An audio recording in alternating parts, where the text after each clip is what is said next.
Welcome to this explainer. Today, we are unpacking a topic that literally dictates the rhythm of almost all of our lives. Yet, very few of us actually know the bloody and fascinating history behind it. We're going to uncover exactly why our modern world is structured around a 9-to-5 schedule. Here's a quick look at where we're headed. We'll start with life before the 40-hour week, jump into the birth of the FLSA, look at our modern workday reality, and then wrap up with the future of work. Let's get right into it. So, right off the bat, why do we work exactly 40 hours a week? I mean, why not 30 or 50? How did this highly specific number become the undisputed gold standard for business leaders and professionals everywhere? Okay, let's dive into Section 1, before the 40-hour week, and really set the stage for what life was like right after the Industrial Revolution. 100. That's the number.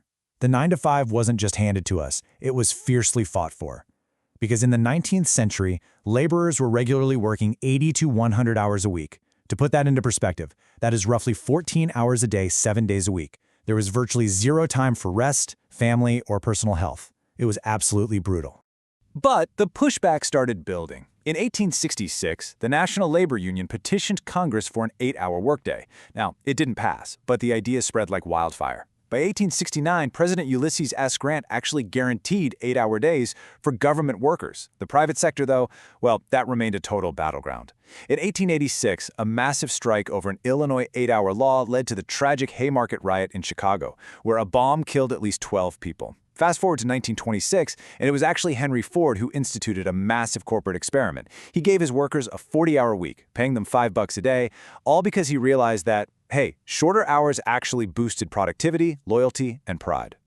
Which brings us to Section 2, Birth of the FLSA. Let's look at how these early movements and corporate experiments turned into the federal laws we live by today. So Ford's experiment was a real game changer, right? But it wasn't federal law. That finally happened in 1938 with the Fair Labor Standards Act, or the FLSA. What's wild is that Senator Hugo Black actually originally drafted this for a 30-hour work week.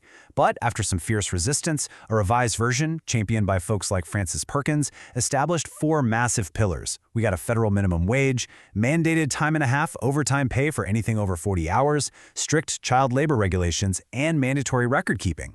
Literally, instantly upon its passage, 700,000 workers got a raise. Huge.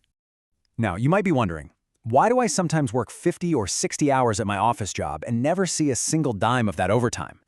Well, it all comes down to the white-collar exemption. The FLSA specifically states that salaried, professional, administrative, and executive employees are exempt from overtime protections. Basically, if you're on a set salary instead of an hourly wage, you can legally work way over 40 hours without getting any extra time and a half pay.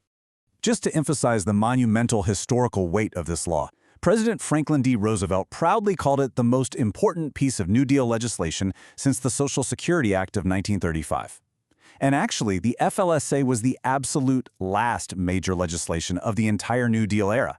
It completely redefined the American workforce. All right, moving on to Section 3, the modern workday reality. Let's see how this 1938 law actually holds up today. We've seen the 19th century sweatshops, and we've talked about the 1930s legislation. But is it actually working?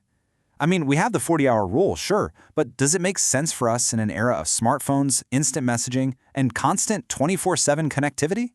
While survey data from @Task illustrates our modern reality perfectly, and honestly, it's kind of shocking. We are far from 100% efficient during our 8-hour days.